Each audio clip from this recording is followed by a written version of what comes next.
발로 쓴 칙칙한 기사는 가라 발칙한 경제입니다. 오늘도 재미있는 경제 이야기 들려드리겠습니다. 머니투데이 방송 권순우 기자 나와 있습니다. 어서 오세요. 안녕하세요. 상식에 반대는 말은 욕심이라고 생각하는 상식주의자 권순우입니다. 네, 저는 시장을 읽는 남자 이주호 앵커입니다. 자, 오늘은 저는 이런 마음을 갖고 왔습니다. 영화 한 편 들어야지. 예. 그리고 이제 큰 돈 벌고는 법을 알려주신다고 정말요? 분을 모셨습니다. 어떤 분입니까? 김정수 율촌 고문님을 모셨습니다. 안녕하세요. 네, 반갑습니다. 반갑습니다.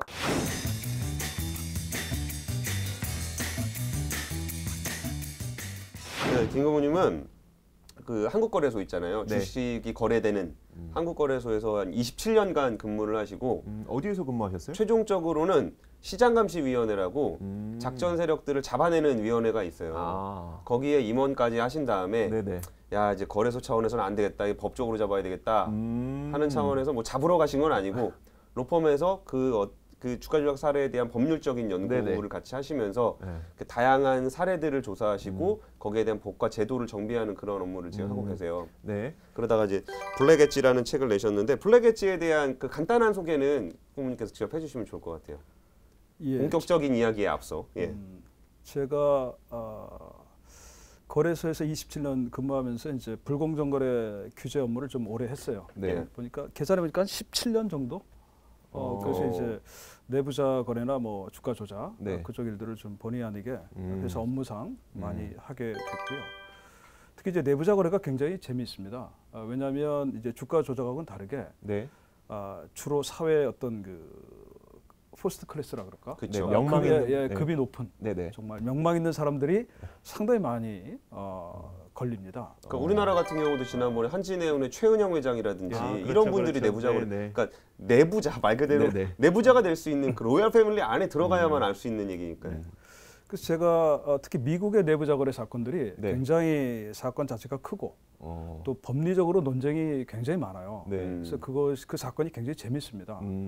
그래서 제가 이제 업무도 그렇고 해서 미국의 내부자 사건들을 많이 판례들을 공부도 하고. 근데 이제 미국은 우리하고 좀 달라서 네. 모든 사건이 다 실명으로 다 공개가 되고 보도가 되고 해서 그 많은 그 저널리스트들, 기자들이 어떤 사건을 추적해서 그 책을 사건이 좀 마무리되면 책을 내는 경우가 굉장히 많아요. 그럼 이제 일반 독자들이 그 사건을 좀 깊이 있게 접근하게 되고 어떤 전체 그 그림을 처음에는 이제 약간의 어떤 보도나 기사를 이렇게 단편적으로 보다가 그런 책이 하나 나오면 전체 드라마를 이제 보게 되죠. 네. 그래서 실제로 우리나라에서도 그 내부자 거래 같은 게 굉장히 많이들 보이나요? 그 법률 쪽에 계시면? 많다기보다는 그래도 이제 꾸준히 적발이 되고 있죠. 우리도. 그래서 제가 그런 어떤 책들 이제 판례는 어떤 사건 위주, 그죠? 법리 위주로 나오지만 이제 그런 책이 나오면 저는 이제 아마존이나 이런 데 이제 검색해서 그 책을 구입해서 보면 굉장히 재밌습니다. 어떤 그 주인공들의 삶, 그 야망, 그걸 어떻게 잡혔는지. 그다음에 이제 법정에서 이제 검사들하고 변호사들이 이 다투는 공방 같은 것도 굉장히 흥미있어요. 그래서 이제 그런 책들을 이제 사서 좀 보게 됐고요. 그러다 보니까 이제 그거를 한국 독자들한테 아주 재미난 얘기도 많아요. 그래서 그걸 한번 소개하고 싶은 생각이 있어서 좀 정리를 하고 있었어요. 좀 큰 사건들을. 그러다가 이제 아마존을 이제 검색을 많이 하는데 지난 2월달에 검색을 하는데 이제 블랙 엣지 책이 딱 2월달에 나온 거를 알게 됐고. 그 전에 이제 이 사건은 이제 뭐 블룸버그나 뭐 뉴욕 타임즈나 통해서 많이 우리나라에도 간간히 소개는 돼서 알고 있었어요. 이 책이 이 사건을 이제 전모를 밝힌 실라 코하카 이 기자가 쓴 책을 보고 바로 구입을 해서 제가 읽었죠. 근데 너무 이제 재밌었어요. 너무 재밌는 거예요. 그래서 야, 이 책을 한국에 소개하면 굉장히 좋겠다. 그 동기가 돼서 이 책을 이제 번역을 하게 됐고 아니, 번역이 아니라 이제 이 책을 번역을 이제 의뢰해서 번역을 이제 부탁을 했고 그다음에 제가 좀 이제 감수를 이게 좀 전문 용어들이 좀 많이 나와서 조금 제가 이제 수정할 부분이 조금 있어서 독자들이 읽기 쉽게 실제 책을 제작도 하셔요. 그래요? 예. 제가 그 권 기자가 사실 저한테 미리 이 이야기를 했어요. 그러니까 블랙 엣지라는 책을 보고 어땠다 그랬죠? 느낌이 어땠다 그랬죠? 야, 미국 애들은 뭘 해도 잘하는구나. 주가 조작도 잘하는구나. 야, 미공개 정보 이용을 이렇게까지 하는구나. 그러니까 이 사건, 그러니까 우리나라에서도 흔히 뭐 미공개 정보 유용이라고 걸리는 거 보면은 이제 예전에 한미약품 사건이나 이런 거 있을 때 그 연구원들이 뭐 지인들한테 연락을 한다든지, 야 너 주식 팔아야 되겠다, 이 정도 연락을 한다든지, 뭐 야 내가 아는 친구가 있는데 거기가 뭐 좋은 거 있대, 뭐 이런 정도 수준에서 얘기가 돼요. 그리고 이제 그 전에 그 한진해운 사건 같은 경우에도 그 회계법인 대표가 최은영한테 전화해서 당신네 저기 가니까 좀 조심해라고. 이거 그래요? 그래서 주식을 팔았잖아요. 이게 누가 봐도 걸리는 그런 거란 말이에요. 근데 이 사건은 굉장히, 그러니까 의도를 가지고 굉장히 큰 돈을 투자해서 정말 최고의 전문가들이 내부 정보를 빼갖고 하는 일이에요. 그러니까 이 사건의 이제 자세한 얘기는 이제 고모님한테 들어보고 이 얘기를 그냥 간단하게 정리를 해드리면은 그 SAC라는 그 미국의 헤지 펀드가 엄청나게 큰 헤지 펀드예요. 근데 십몇 년 동안 연간 수익률이 막 30%? 20년간. 그러니까 20년간 30%. 연평균. 연평균 30%요? 네. 와. 그럼 무시무시한 수익률을 어마어마하게 낸 펀드예요. 그래갖고 이제 그런 사람들한테 돈도 엄청 많이 몰리고 그랬는데 여기에 뭐 이렇게 미공개 정보, 내부 정보를 이용해서 거래했다는 혐의가 나타나가지고 이거를 이제 수사당국에 수사를 해가지고 최종적 결론으로 가는 그런 얘기에 대한 자세한 이야기를 해주실 거예요. 그래갖고 시작을 어디부터 시작을 해야 될까요, 얘기를? 요 사건 앞에 그 라자 라트남 사건이 하나 있었어요. 라자 라트남. 예, 라자 라트남. 그 사람은 이제 징역 11년을 선고를 받았는데 네네. 아마 미국 역사에서 가장 거대한 내부자 거래 스캔들이라고 볼 수가 있어요. 그 사건을 이제 연방 검찰하고 FBI가 이제 추적을 했죠.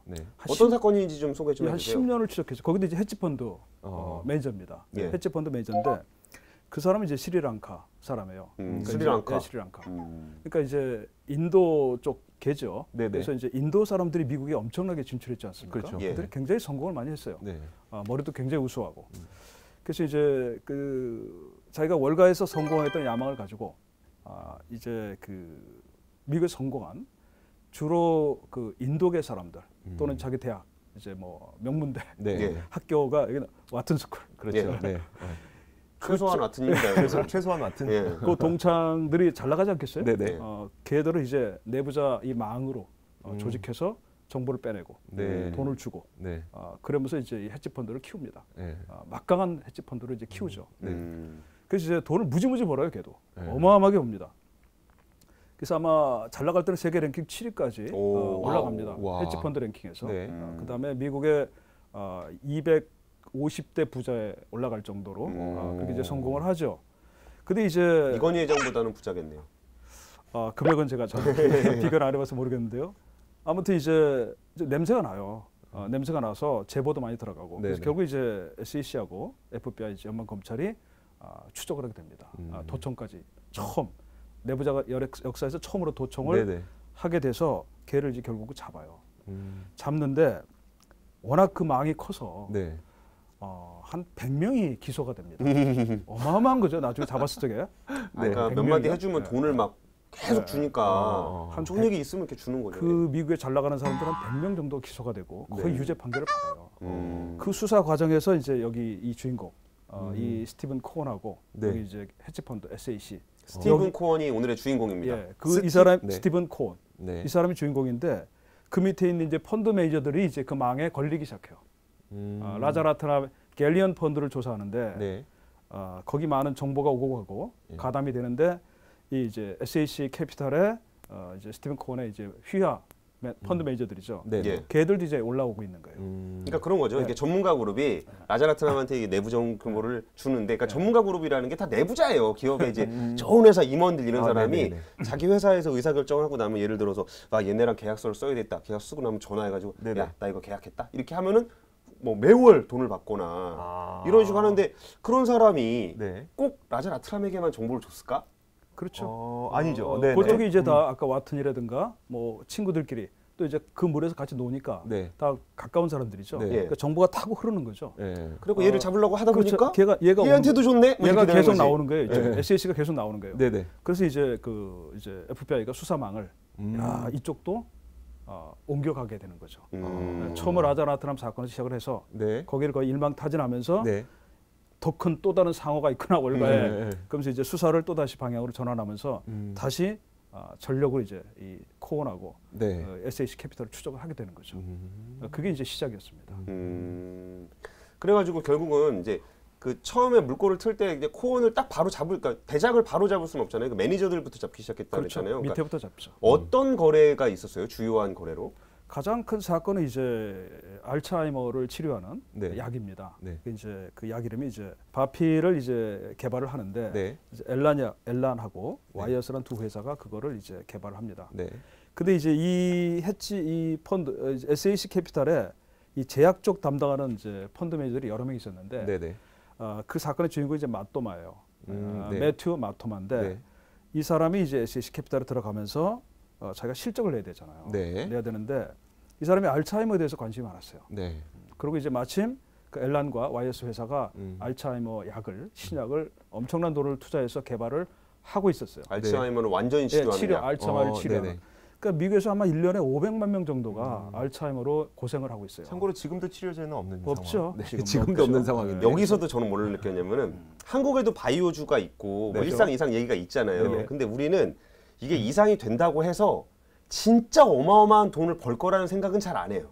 네, 맞아요. 그러니까 이게 어떻게 네네. 잘 되면 어디다가 이제 기술 이전을 한다든지 뭐 요렇게 돈을 벌겠지라고 생각하는데 거기는 진짜 개발을 하는 거야. 그렇죠. 바이오주가. 네네. 진짜 개발을 해서 팔아갖고 진짜 돈을 버는 그 정보인 거예요. 그리고 야 바이오도 미국 애들이 잘하는구나 네. 그런 생각이 들었어요. 그래서 이제 이게 만약에 성공하면 네. 대박을 치는 거 아니겠어요? 네. 그죠? 그래서 이제 이 마토마라는 사람이 여기에 이제 투자를 하게 됩니다. 네. 이 이제 헤지 펀드의 자금을 네. 엄청나게 투자하는데 그 내부자를 하나 이제 알게 돼요. 내부자를 하나 알게 되는데 그 사람이 좀 불행한 사람이에요. 워낙 우수한 사람인데 네. 좀 개인적으로 불행해요. 네.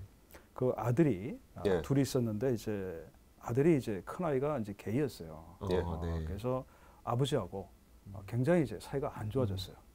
그리고 그 아이가 또 이제 어떤 그 우울증도 있어가지고 네네. 그 아이가 이제 자살을 하게 됩니다. 어. 그러니까 아들이 자살하니까 아버지가 네. 큰 상처를 입죠. 네. 그래서 이제 그 부인하고도 이혼을 하게 되고 오로지 일에만 네. 의사로서 유명한 의사입니다. 네. 네. 일에만 몰두를 하고 있었어요. 예.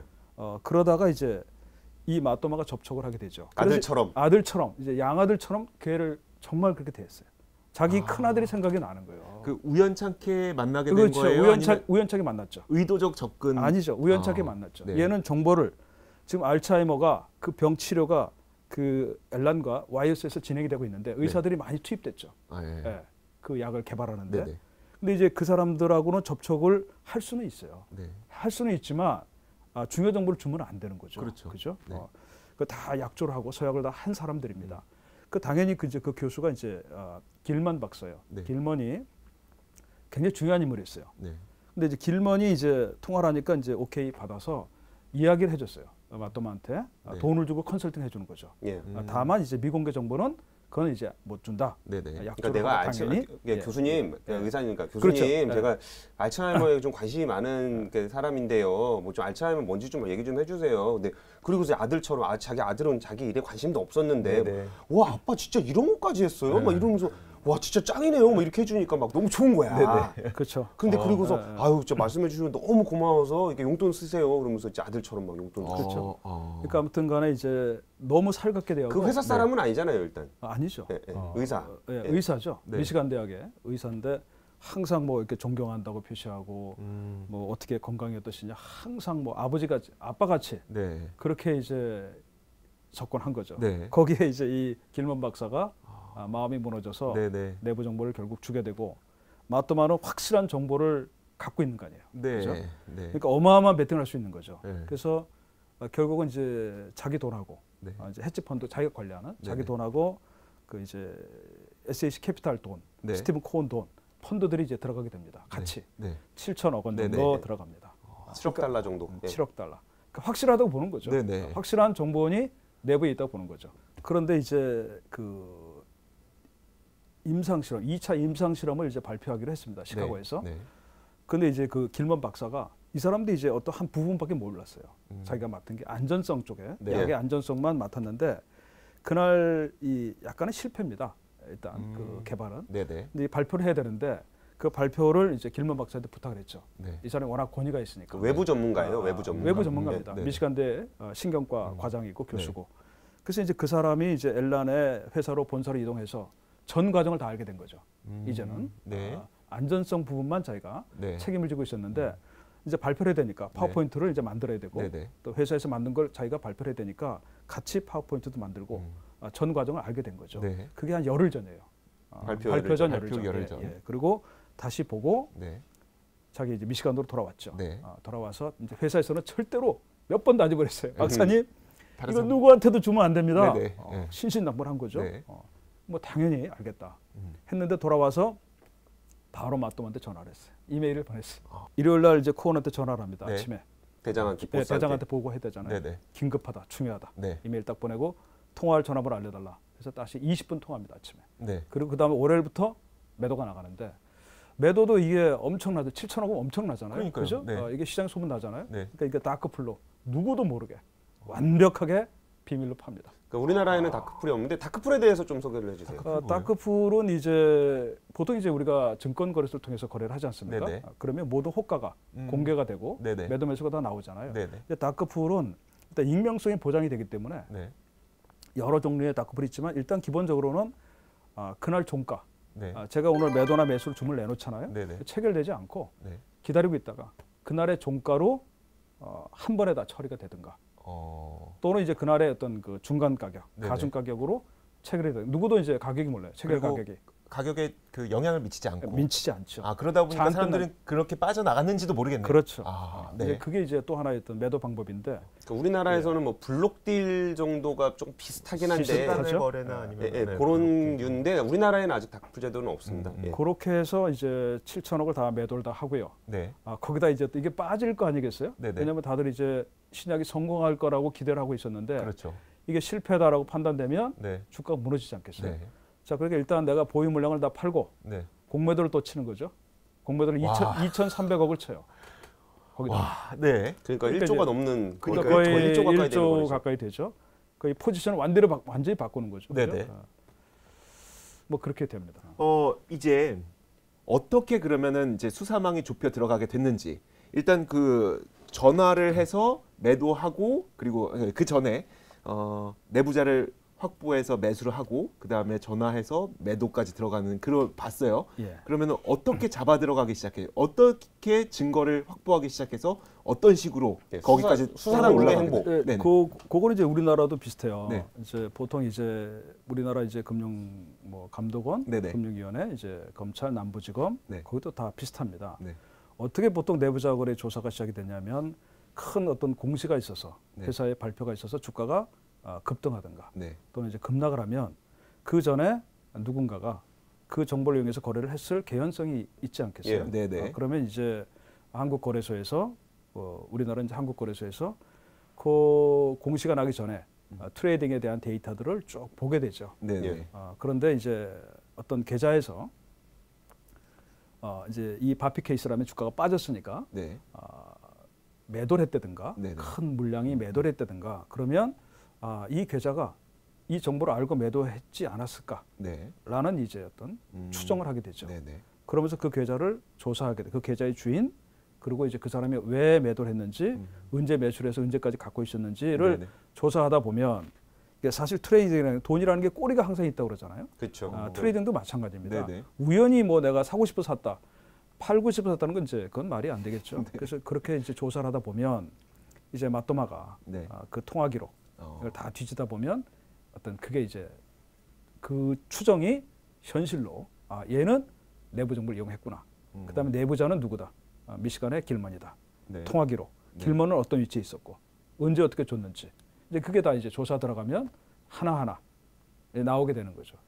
맛도마까지 가는 과정이 재밌을 것 같은데. 그 플리바게닝 하는 과정도 한번 조금 얘기해 그러니까 주시면 맛도마는 그렇게 해서 잡아요. 네, 네. 맛도마를 잡는데 길만 박사가 길만을 잡으면 돼요. 네네. 그죠? 길만이 내가 맛도마한테 정보를 줬다. 네네. 이제 맛도마는 맛도마는 안 부인하고 받았다고 계속 있었으니까. 부인하고 있으니까. 네네네. 그죠? 네. 자, 길만이 줬다고 얘기하면 됩니다. 길만 박사. 그래서 길만을 회유를 해야 되잖아요. 네네. 그래서 이제 여기 나오는 이제 BJ 강이라고 있어요. 이제 한국 교포입니다.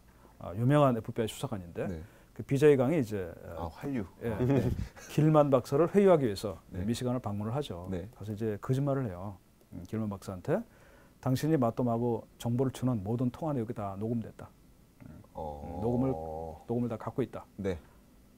그러니까 박사님 우리한테 협조하시는 게 박사님한테 네. 좋을 겁니다. 그리고 박사님은 아까 공개자 말씀하셨는데 당신은 피라미. 우리는 관심이 없어요. 박사님 잡아서 우리가 80 노인을 잡아서 네, 뭐 80 하냐. 나신 박사님을 박사님 돈 거기서 트레이딩 하신 것도 아니고 네. 우리는 맛도마도 피라미입니다. 네. 우리는 스티븐 코어를 찾고 싶습니다. 네, 네. 그 얘기를 해요. 네. 근데 이제 그분이 길만 박사님이 이제 처음에 협조를 안 하다가 네. 마지막에 이제 변호사하고 자기 변호사하고 이제 상의한 다음에 이제 거기서 이제 변호사들 역할이 많이 나옵니다. 굉장히 중요한 증인 아니에요, 그죠? 네, 네. 길만 박사가 불면 맞도마를 잡을 수 있어요. 그렇죠? 네.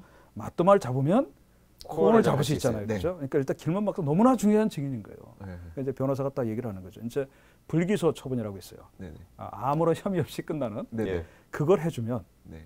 길만 박사, 자기 고객이죠. 변호사가 이제 길만 박사를 불기소 처분해주면 맞도마에 대한 모든 증거를 사실대로 다 하겠다.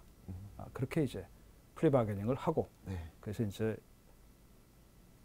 길만 박사가 이제 FBI하고 이제 검찰 가서 맞도마에 대한 증언을 하고 법정에서도 직접 네. 내가 맞도마에게 줬습니다. 해서 결국 맞도마는 완벽하게 형사법정에서 유죄를 받게 되는 거죠. 네, 마지막으로 좀 그 고모님께 그 부탁드리고 싶은 말씀이 저는 그 고모님께서 쓰신 글을 보면서 이렇게 숨기고 이렇게 보호막을 쳐도 잡히는구나라는 것을 좀 사람들한테 알려드렸으면 좋겠거든요. 우리나라에서도 이제 거래소에서 한 27년 정도 이제 활동을 하셨으니까 우리나라가 얼마나 철저한지를 좀 이렇게 말씀해 주실 수 있을까요? 내부자 거래는 이제 위험합니다. 네네. 위험하고 자기 인생을 망치는 그런 어떤 거래고요. 네. 사실은 유혹을 당하기 쉬워요. 왜냐하면 그 정보를 가지고 거래하면 사실 증권청에서 돈을 벌기가 참 어렵죠. 네, 근데 확실한 거거든요. 네. 그러니까 땅 짚고 헤엄치는 거죠. 네. 유혹을 많이 당하는데 사실 대부분의 어떤 거래들이 다 노출이 됩니다. 그래서 이제 한국거래소나 금융감독원, 금융위원회 이런 데서 철저하게 다 조사를 해서 사실 빠져나가기가 쉽지 않고요. 네. 그리고 한 번 걸리면 일단 인생 끝이죠. 그래서 저는 이 책이 주는 교훈은 미국의 이야기긴 하지만 네네. 우리나라도 최근에 또 많이 내부자 거래 사건들이 많이 보도가 되지 않습니까? 네네. 그래서 간간히 많이 나옵니다. 그래서 어떤 교훈을 줄 수 있는 것 같아요. 내부자 거래는 정말 위험하고 네. 그다음에 규제기관에서 철저하게 모니터링하고 추적하고 있어서 정말 손을 대서는 안 되는 그런 진짜 불법적인 거래다. 네. 라는 교훈을 얻는다면 이 책도 굉장히 유익한 네. 책이 되지 않을까 생각을 합니다. 네. 말 한마디 잘못하면 인생 조진다는 거예요. 알겠습니다. 정말 그 얽히고 설켜 있는 그 주가 조작과 내부 거래에 대해서 오늘 참 재미있게 이야기해 주신 법무법인 율촌의 김정수 고문과 함께 이야기 나눠봤습니다. 자, 오늘 감사의 말씀 드리면서 발칙한 경제도 여기서 인사드리겠습니다. 발칙한 경제였습니다. 고맙습니다. 감사합니다. 고맙습니다.